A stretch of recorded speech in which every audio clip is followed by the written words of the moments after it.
Okay, interesting. And so, talking about the war in Ukraine, do you think Putin could go as far as Germany,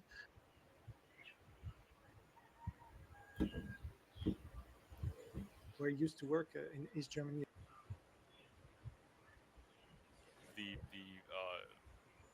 counter the problems that occur because the Chinese are now out of the out of the equation. Mhm.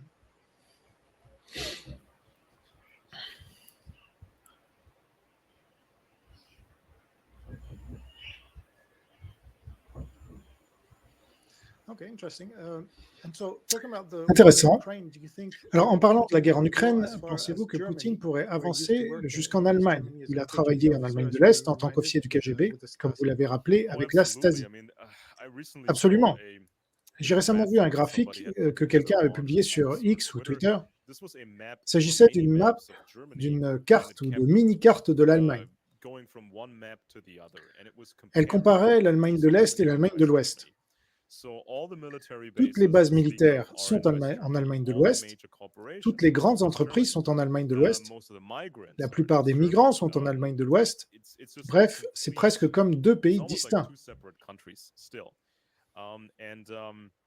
So it wouldn't be Il n'est donc pas exclu que it's not l'Allemagne out se of the divise à question that nouveau, Germany will become divided again parce because que les gens ne people savent know rien nothing de la about Russie. Russia, they know nothing really Ils ne about savent rien de America, l'Amérique, and many people et in the beaucoup de East gens à l'Est sont they si are so désespérés et desperate and frustrés frustrated qu'ils that veulent they un want the partenariat avec partnership les with the Russes. Russians. They want to break away Ils veulent se from séparer de l'Allemagne unifiée et the devenir une sorte de unified Germany protectorat de la and Russie. become sort of a protectorate of Russia and declare Déclarer independence. And l'indépendance et after 5 minutes, ils they will declare déclareront un a partenariat military militaire partnership ou or un security partenariat de partnership with sécurité Russia. avec la They will Russie. declare a Ils economic déclareront un partnership with Russia. partenariat économique avec la Now, Russie. Putin himself, Poutine lui-même he a un has profond this sentiment de revanche, deep-rooted sense of revenge because the parce que les nazis ont invaded envahi the l'Union Soviet Union soviétique et ont and they laid siege assiégé to sa his ville hometown. natale.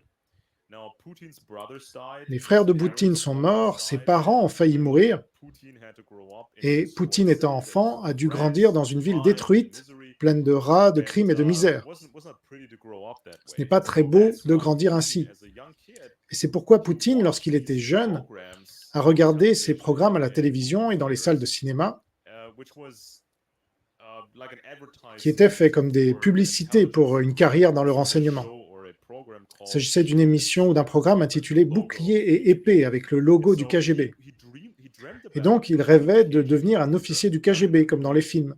infiltrating Germany Il rêvait and d'infiltrer then l'Allemagne taking et de over Germany prendre le and contrôle de l'Allemagne just taking revenge et against de se Germany. venger de l'Allemagne. This has been a very C'est deep-rooted une idée très profondément ancrée en lui. idea in him. So he would love to Donc, il take aimerait Berlin. prendre Berlin, He would love placer to son drapeau à Berlin raise his flag, in Berlin and et utiliser tous les just moyens nécessaires use pour faire whatever means migrer les Russes necessary en Allemagne. to migrate Russians into Germany. And there's already, I mean, in East Germany, En Allemagne de l'Est, il y a déjà already beaucoup de major russophones, massacres because parce que dans les années 1800, there were un grand nombre d'Allemands ont émigré vers la Russie tsariste that migrated to Tsarist Russia because they parce had qu'il y to avait plus say d'espace people là-bas were et que les farmers gens mostly. étaient surtout So des fermiers. Germany was small. L'Allemagne It was était donc impossible to petite make et a il était living presque on a small impossible de plot of gagner sa land. vie So what avec did un you petit do? You lopin de either terre. went to the United States or Alors que you went to faire? Russia Soit on partait aux or États-Unis, some other soit on places. partait And en some Russie Germans ou went to ailleurs. Russia.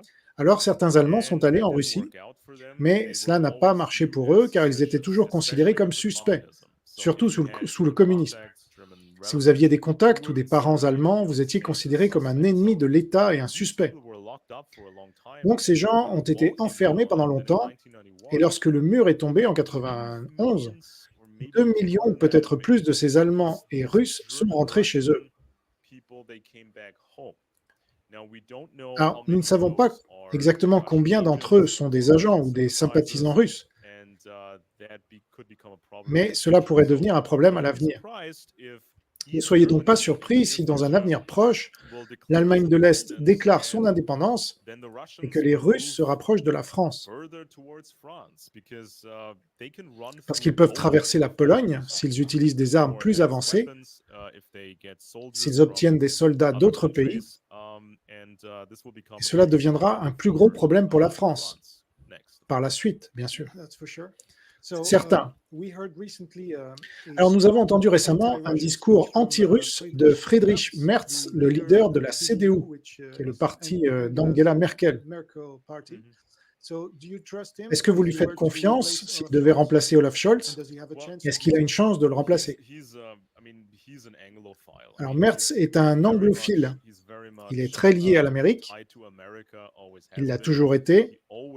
Il a toujours détesté Angela Merkel, qui venait de l'Est et qui a grandi dans le communisme. Personne n'a pu expliquer pourquoi elle a été choisie pour faire carrière au sein du parti et finalement occuper le poste de chancelière. Quant à Friedrich Merz, il a toujours voulu la première place, mais il n'a pas pu l'obtenir et sa carrière a été interrompue à cause de Merkel. Ces conservateurs pro-américains existent toujours, mais ils débattent de la question de savoir s'il faut entretenir des relations avec la Russie, pardonner à la Russie la guerre en Ukraine, attendre que tout cela se tasse et rétablir ensuite des liens économiques et politiques. Certaines personnes sont motivées par une idéologie simpliste, d'autres par l'argent à gagner, d'autres encore par l'espoir d'une plus grande d'une plus grande indépendance.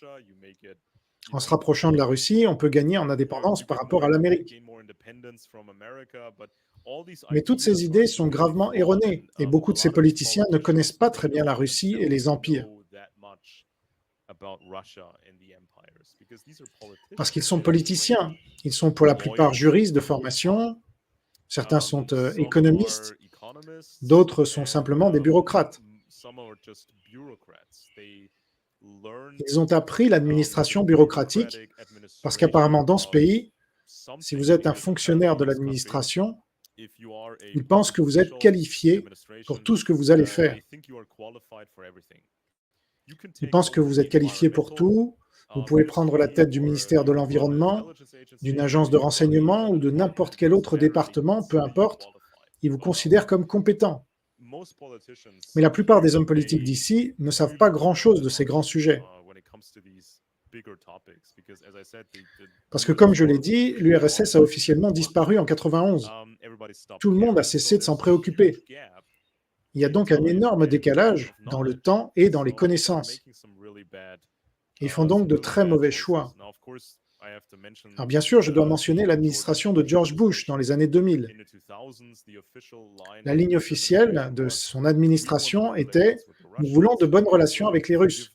Nous sommes prêts à leur pardonner beaucoup de choses. » Mais c'était à l'époque l'attente que la Russie devienne un pays normal. L'idée était donc que la Russie copierait en peu de temps le développement que nous avons vu en Occident. L'ère des barons voleurs, de ces industriels milliardaires, de la politique corrompue. Les choses se sont ensuite améliorées progressivement en Occident et l'on s'attendait donc à ce que la Russie fasse la même chose en moins de temps. J'étais à l'université au milieu des années 2000 et mes professeurs n'arrêtaient pas de me dire que tout allait pour le mieux avec les Russes, mais je n'étais pas d'accord. Je disais que tous les indicateurs clés que je vois sont négatifs. Ils sont tout simplement négatifs. Ce n'est pas comme s'il y avait un équilibre et que les bons aspects l'emportaient sur les mauvais. C'est juste que tous les indicateurs clés étaient mauvais. Et cela s'est avéré vrai. En effet, malheureusement. Alors, comment expliquez-vous que le parti d'extrême droite AfD soit si pro-russe et pro-chinois alors qu'il est anti-islam et que l'islam est le partenaire stratégique de la Russie et de la Chine? Alors, l'AfD est entouré de mystères et la plupart de ses membres, haut placés, ne connaissent pas les secrets de leur propre parti. On l'a vu même à la télévision lorsque Alice Weidel, l'une des femmes les plus haut placées du parti, a été interrogée sur un agent qui travaillait pour des cercles obscurs et qui était en contact avec des membres de l'AfD, les conseillant et tirant les ficelles.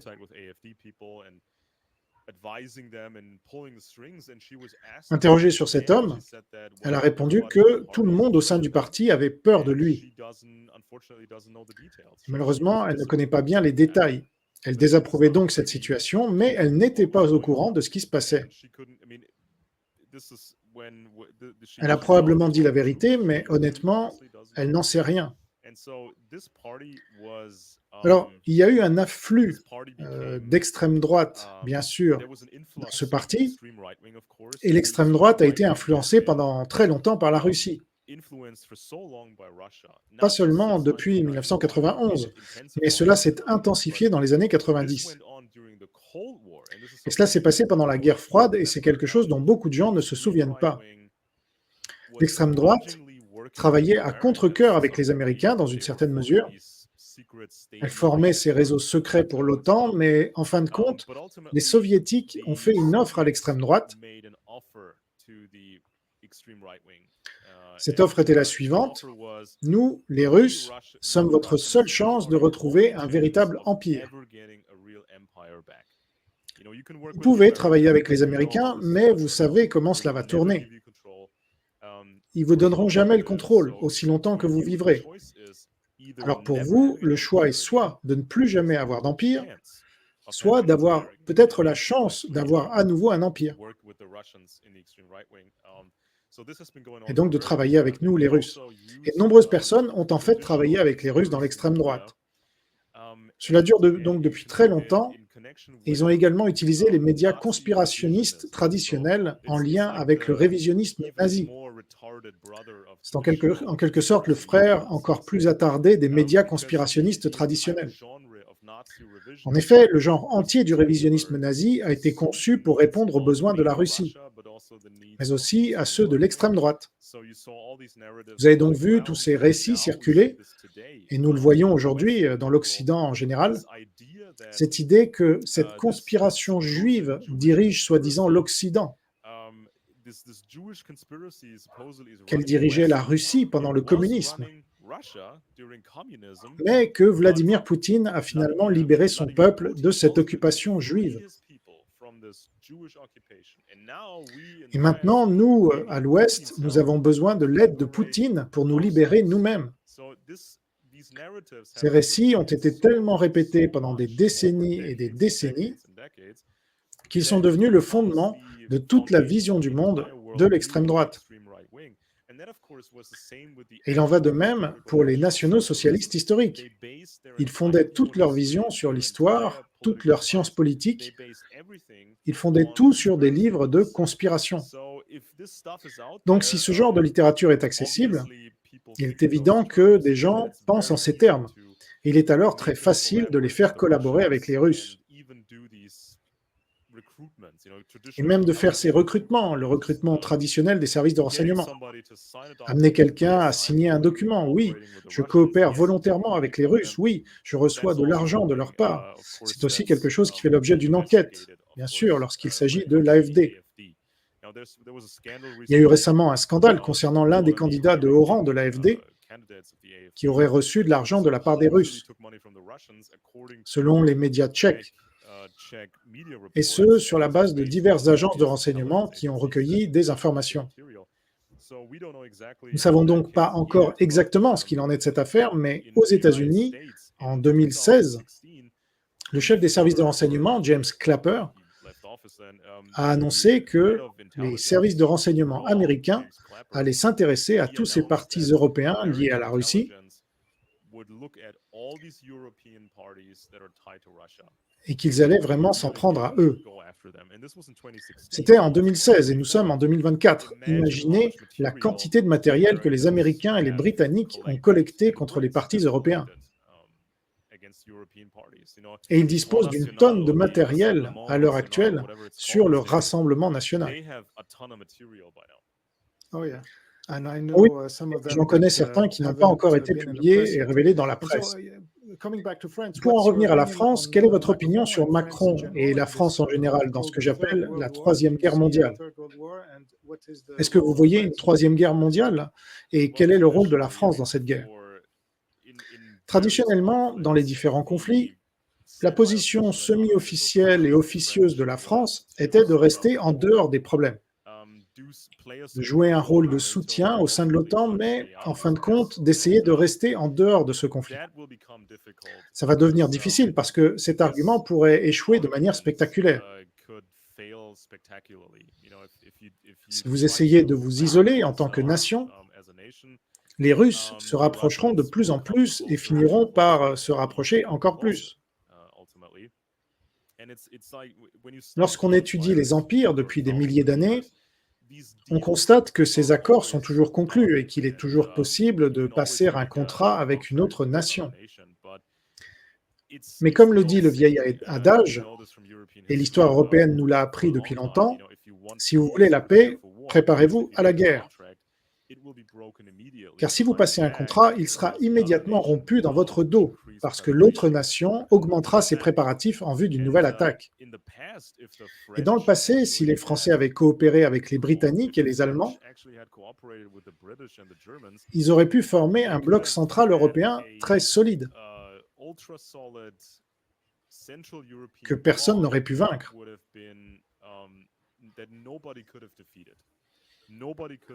Les Européens auraient pu se concentrer sur le développement économique et la recherche militaire.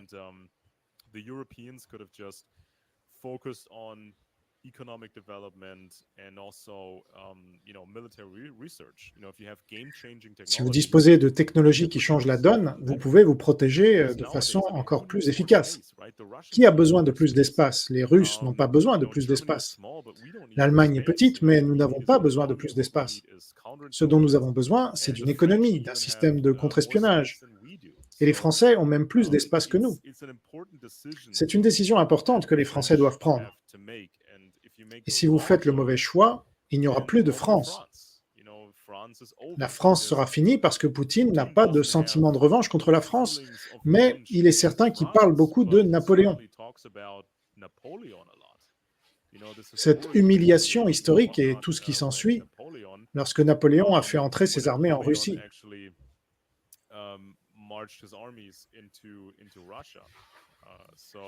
C'est donc une décision qui doit être prise, et elle doit l'être maintenant. Et si vous vous trompez, vous n'aurez plus l'occasion de conclure d'autres accords plus tard. Et donc, la stratégie de Macron et Scholz pourrait-elle être de se retirer de l'OTAN et de construire l'Europe de la défense en prétendant qu'elle est neutre? Parce que je vois ça assez clairement, mais je ne sais pas si vous avez la même vision des choses. C'est tout à fait possible, parce que cela remonte à 1991 et aux négociations qui ont précédé. En effet, lorsque l'Union soviétique a dû changer, pas vraiment finir, mais changer, personne ne savait exactement comment elle allait changer. Différentes idées ont donc circulé, dont l'une consistait à maintenir deux États allemands distincts ou à réunifier l'Allemagne tout en la faisant sortir de l'OTAN. En fin de compte, la décision a été de réunifier l'Allemagne et de la faire entrer dans l'OTAN, mais il y a probablement eu une partie secrète de la négociation concernant la destruction des forces armées allemandes. Il y a des livres et de nombreuses recherches à ce sujet sur les personnes qui ont été impliquées dans les négociations, mais ces Allemands, ces fonctionnaires, ont dit que c'était une négociation principalement entre Washington et Moscou. Nous avons été mis devant un fait accompli, et le niveau de secret était très élevé. Nous faisons donc officiellement partie de l'OTAN en tant qu'Allemagne, mais nos forces armées ont été pratiquement détruites. Nous ne sommes pas en mesure de nous défendre, nous n'avons pratiquement pas de soldats, nous avons environ 180 000 militaires, mais seule une petite partie d'entre eux sont des soldats. Et beaucoup de gens ne se battraient pas nécessairement en cas de grande guerre. Les Russes pourraient traverser l'Allemagne et aller jusqu'aux portes de la France.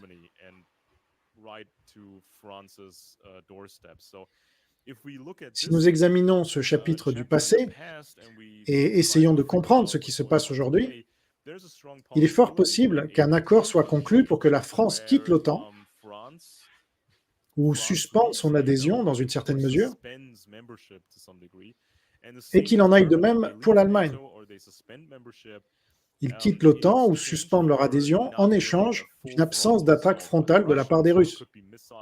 Il pourrait s'agir de missiles, d'armes chimiques moins meurtrières ou quoi que ce soit. Il s'agit donc d'une reddition partielle, surtout de la part de l'Allemagne, qui dit « Nous respecterons les conditions russes, mais s'il vous plaît, ne nous attaquez pas, nous ferons ce que vous nous direz de faire. » C'est tout à fait possible, car on peut nous faire chanter 10 fois. Il y a des actifs russes dans nos infrastructures et ils peuvent tout couper. Il y a également eu une contrebande à grande échelle de matériaux radioactifs en Allemagne, connue depuis les années 90. Il s'agit de plutonium, de substances qui peuvent exploser, de déchets nucléaires qui peuvent être utilisés pour fabriquer une bombe sale. Ces substances existent déjà, et ces informations existent déjà, et l'Allemagne pourrait donc faire l'objet d'un chantage à ce sujet. Il en va peut-être de même pour la France, car si une petite explosion nucléaire ou une bombe sale se produit, un groupe de façade russe peut revendiquer la responsabilité de l'attaque, et il y a ensuite ce chantage.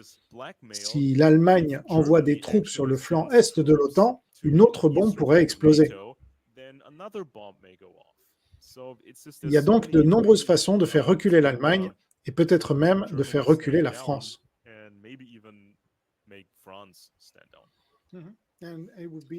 Et ce serait un moyen pour Macron et Scholz de dire « Nous sauvons la paix, nous sauvons la Troisième Guerre mondiale, nous sommes les gentils de l'histoire et nous ne sommes pas contre Poutine. »